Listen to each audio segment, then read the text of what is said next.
Pentatonic scales. Everyone wants to learn pentatonic scales, especially that good old minor pentatonic, but why is that? Well, pentatonic scales are really useful for creating bass lines and fills in all styles of music, but especially in rock music where they give you this kind of sound.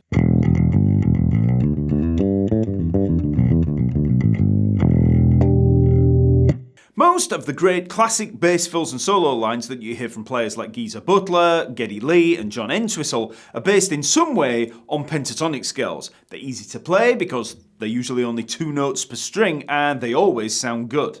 Most of you already probably know the basic minor pentatonic scale. But that's just a simple 1-octave fretboard pattern. If you want to really get into playing some cool lines, you're gonna have to learn how to play it through multiple positions all over the fretboard. So how do we do that? Well, today I'm going to give you 5 simple tips for getting started with learning the minor pentatonic scale and applying it a little better. So let's get started. Okay, so the first tip that you see everyone give is learn the 5 positions. This means basically learning 5 different patterns for a single pentatonic scale, each one starting from a different note, and that looks like this.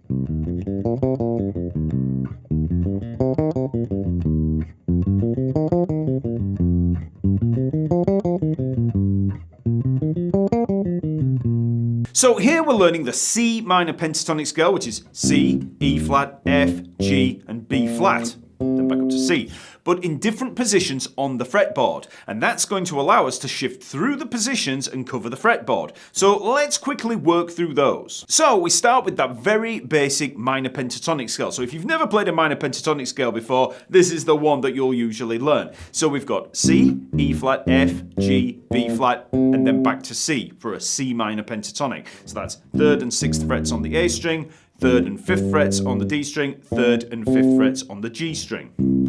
Play it up and down. Okay, that's the basic pattern. And for the fingering there, I'm just using basic 1st and 4th fingers, then 1st and 3rd fingers for the D and G string. So very simple pattern there, just using 2 notes on each string. Then we start that exact same C minor pentatonic scale, but starting from the 2nd note, which is E flat. So we've got C, then the E flat, so we start from there in this new position. So we've got E flat, F, G, B flat, C, and then back up to the E flat. Okay, so here we have 6th and 8th frets on the A string, 5th and 8th frets on the D and G string.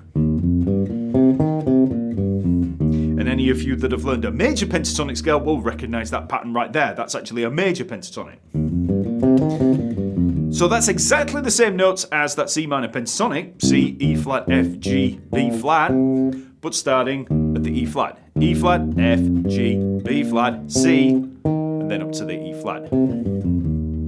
Then we move up to the next note. So we had C, E flat, F. So we're starting on the F. So we start at the F here at the 8th fret of the A string. We have F, G, B flat, C, E flat, and then back up to the F. And this is a really simple pattern. We're just playing basically whole steps on each string. So we've got 8th and 10th fret on A, D, and G strings. Really simple pattern. Then we move to the next note. So we had C, E flat, F, G. So we're going to be on the G. So this is going to be the 10th fret of the A string. So we have G, B flat, C, E flat, F, and then the G. So 10th and 13th fret on the A string and the D string.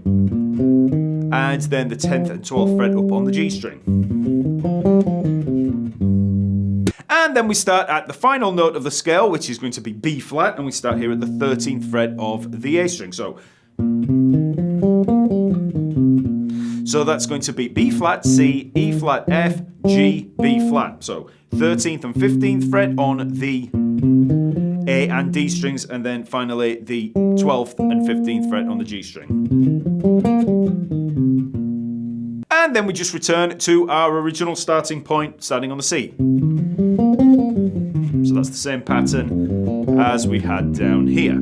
So, working through each of those patterns in turn, we start on the C, then the E flat, then the F, then the G, the B flat.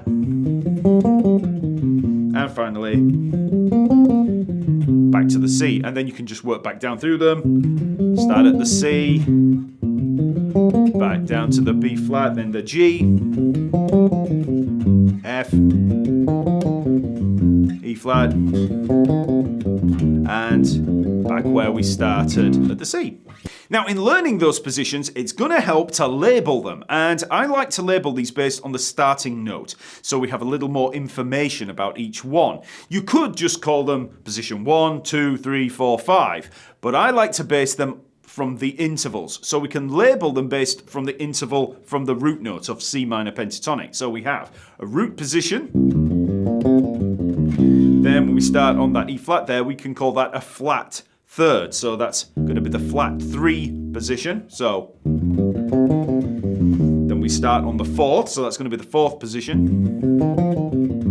Then we start from the 5th, perfect 5th there, so that's the 5th position, and then we start on the flat 7, so the flat 7 position. Now you may be thinking, why do that when you could just call it position 1, 2, 3, 4 and 5? But as you'll see as we work through these tips, we're going to be getting more into the actual intervals in there and how they all relate to that original C minor pentatonic, because it's all fine and dandy to learn these as individual patterns, almost like different scales, but they are in fact not different scales. It's the same scale, so you need to be able to relate them back to that original C, even though we're starting on an E flat, an F, a G or a B flat. So just play up and down through those patterns on the C minor pentatonic and then move to other root notes. So try G minor pentatonic. Working up and down through those positions. Then you can try E minor pentatonic and A minor pentatonic, just as a start, because they're pretty common keys. But then try working through all keys. So this is a good first step. So that first tip is very common and is pretty useful. We learn that scale all over the fretboard. But the problem is that we're still just playing these single octave box shapes. And we don't really know how they all relate to the chord that we're playing over. So next, let's look for the root note in each position. Now, just before we get into tip number 2, it's worth mentioning that the methods that we're going to cover here are the basis for the Scale Essentials course over at TalkingBass, which is a deep dive into every scale that you're ever going to see, from major and minor through all the modes, all the exotic scales, pentatonics, everything. And then we look at how to map the notes over the entire fretboard for every scale, using a simple process just like this. Then after all of that, we look at applying scales in our general playing. There's a link in the description for more details, and you can use the coupon code SCALERUNNER for a 30% discount. So if you wanted to deep dive into scales and don't know where to start, check out that link. So when we play the C minor pentatonic scale, and we play in that root position, we're starting on the tonic C, so everything is fine. If we're playing over a C minor chord or a C power chord, we know where that root note is. We start and end on it. But let's take the second position, that flat 3 shape.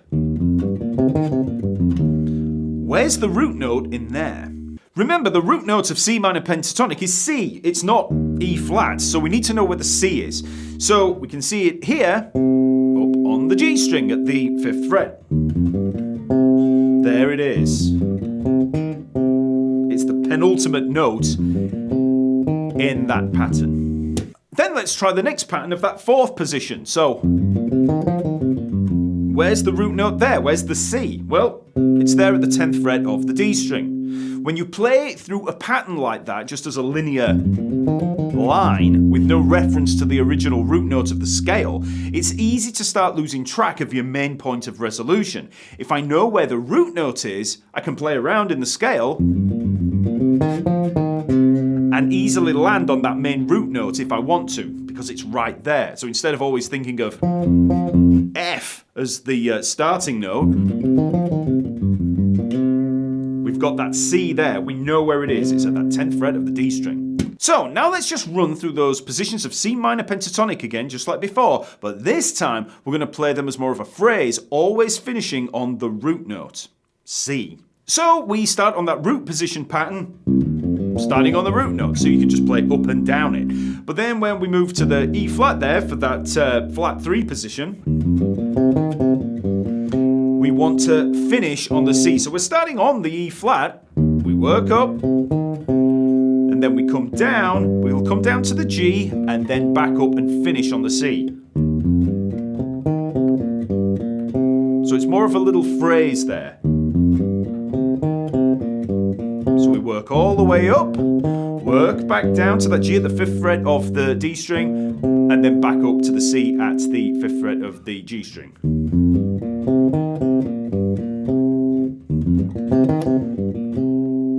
Notice how we get more of a feeling of that C minor pentatonic by finishing on that root note rather than landing on that E flat. You know, it's not resolving to the root note. We're just landing on that flat 3rd there. Then let's try that 4th position with this phrase. So we start down at that F, we work up to the top and repeat that note. Then come back down to the G there at the 10th fret of the A string, and then work back up to the C. Then for the 5th position, we have... So, we start on that G, we work all the way up, then come back all the way down, and then work our way back up via that B flat to the C. Again, it's more of a musical phrase, rather than just... And then for our final flat 7 position... So, we start on that B flat, we work all the way up, repeat the note at the top, come back down, all the way to the bottom, and then we just finish on the C. Slowly. Again, more of a musical phrase, and we're hearing that root note there. We can keep our bearings better. So, now through each of those positions.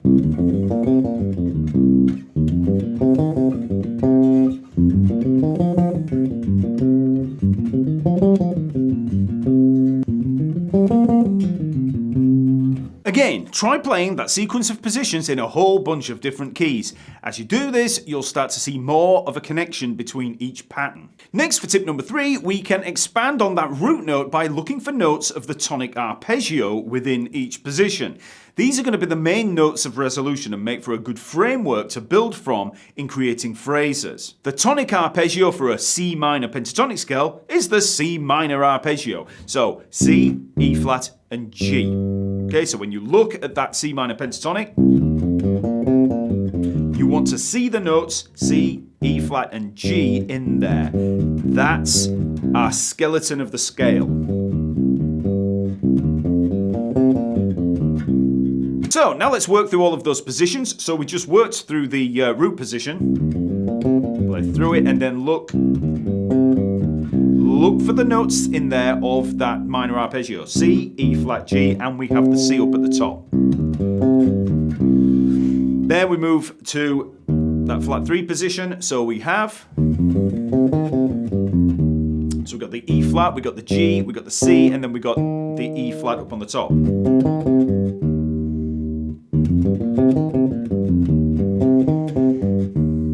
So for the notes there, we've got the 6th fret A string, 5th fret on the D and G string, and then up to the 8th fret on the G string. C, G, C, E flat.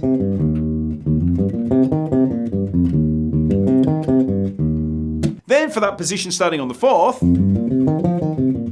we've basically got a second inversion arpeggio here. So we've got G, C, and E flat. Okay, so that's the 10th fret on the A and D strings, and then the 8th fret up on the G string. That's the notes of the arpeggio.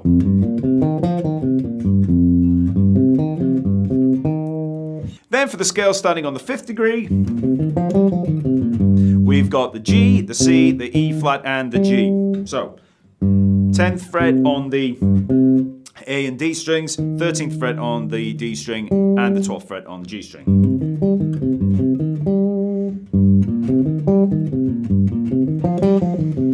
Okay, so it creates this framework or skeleton for that minor pentatonic. And then finally, for our flat 7 position, we've got a basic root position arpeggio there, so that's going to be C, E flat, G, 15th fret A string, 13th fret on the D string, 12th fret on the G string.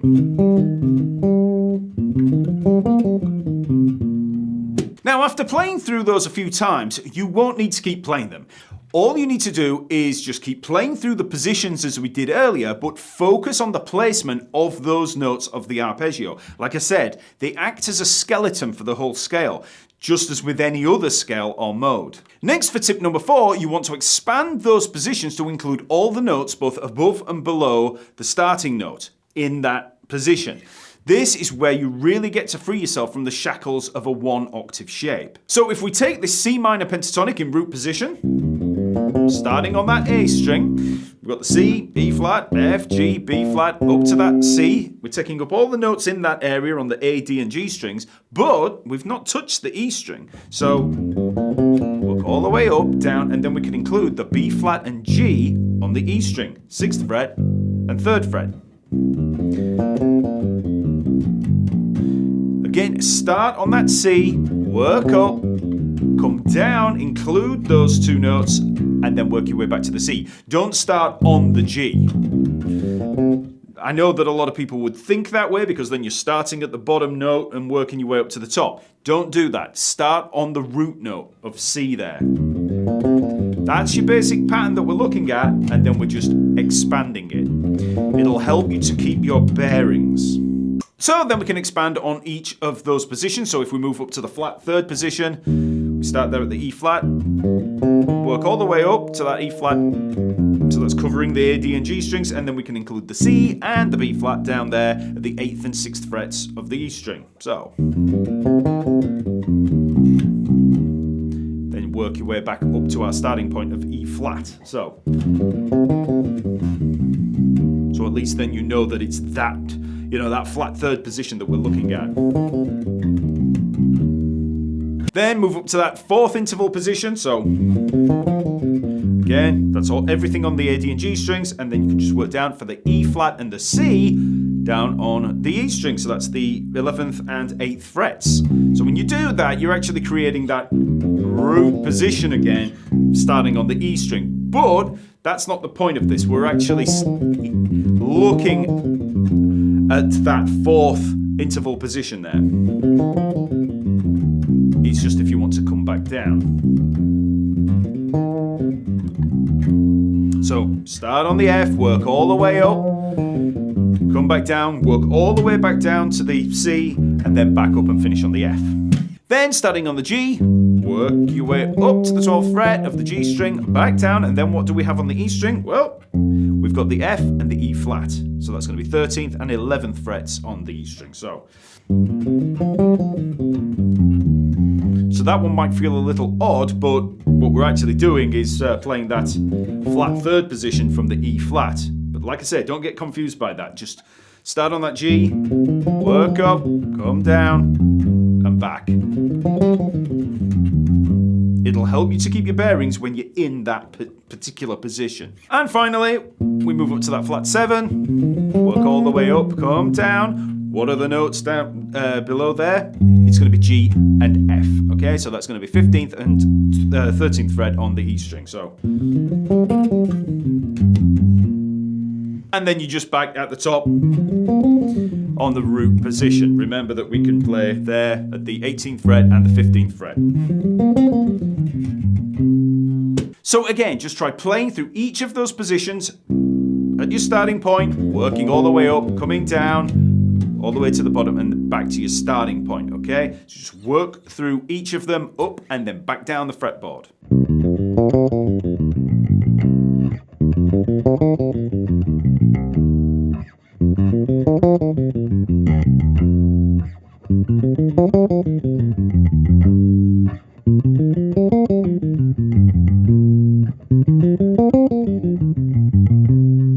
And now for tip number 5, let's look at shifting between the positions. This is going to give you more fluency in moving around the fretboard. It's all well and good learning a single pattern in different areas, but if you can't move through and string them together, then you're just going to be jumping into them at random. So for this exercise, we're going to take 2 adjacent positions like the root and the flat 3 patterns, and then we're going to practice shifting with the following line. So we start on the C, played twice, then work up through that root position pattern, and then we make the shift up to the E flat at the 8th fret of the G string. Okay, so in terms of the fingering there, I'm just using the basic fingering of that 1st and 4th finger, then 1st, 3rd, 1st, 3rd, and then I'm making the shift up to the 4th finger there for that E flat. And then we just come down through that next position. So simple. So we're now in that flat 3 position. So we've shifted positions. We had to visualize both patterns and know how many frets we need to jump to make the shift. But there we only shifted on the G string. For any 3-string scale like this, we have 3 doorways, 1 for each string. So we can make the shift on the G string. We can make the shift on the D string.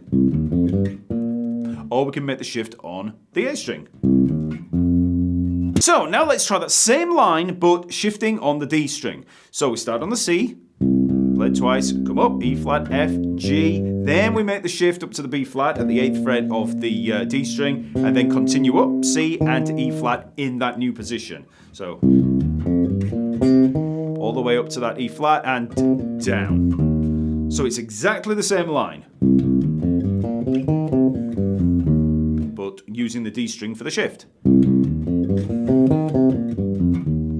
And then try using the A string. So C to the E flat, then make the shift up to the F there at the 8th fret of the A string, and then just come up through that position and back down.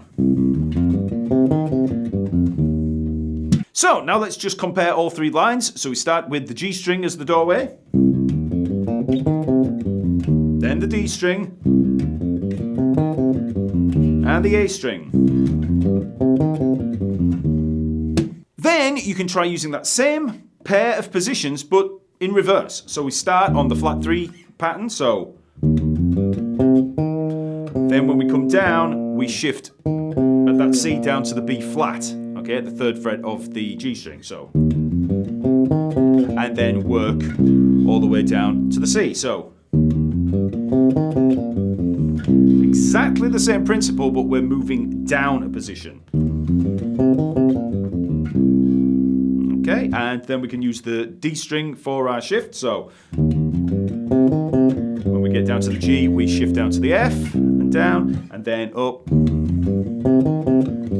Make the shift down on the A string. Okay, so D string and A string. Once you've practiced moving through that positional pair, move up to the next. So we can take the flat 3 and the 4th positions. So again, exactly the same line. Double that first note. G string, shift up and down.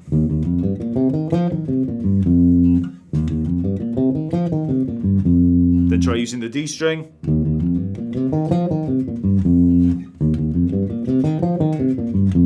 And then try using the A string.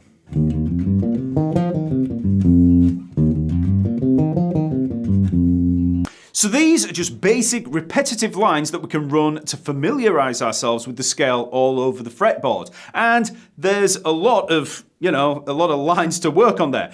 But when it comes to applying them in your fills or even bass lines, you can then just start to string those positions together in any way that you like. Work through 3 or 4 positions at a time, just getting creative. Remember, the Scale Essentials course over at TalkingBass will give you a total grounding in every scale that you're likely to see and how to plot them over the entire fretboard. Use the coupon code SCALERUNNER for a 30% discount and just follow the link in the description to check out the course. Then check out this video for more tips on unlocking the fretboard. You'll learn how to run scales up and down the neck using very specific etudes, and I guarantee they'll change the way that you play. Check it out, and I'll see you next week.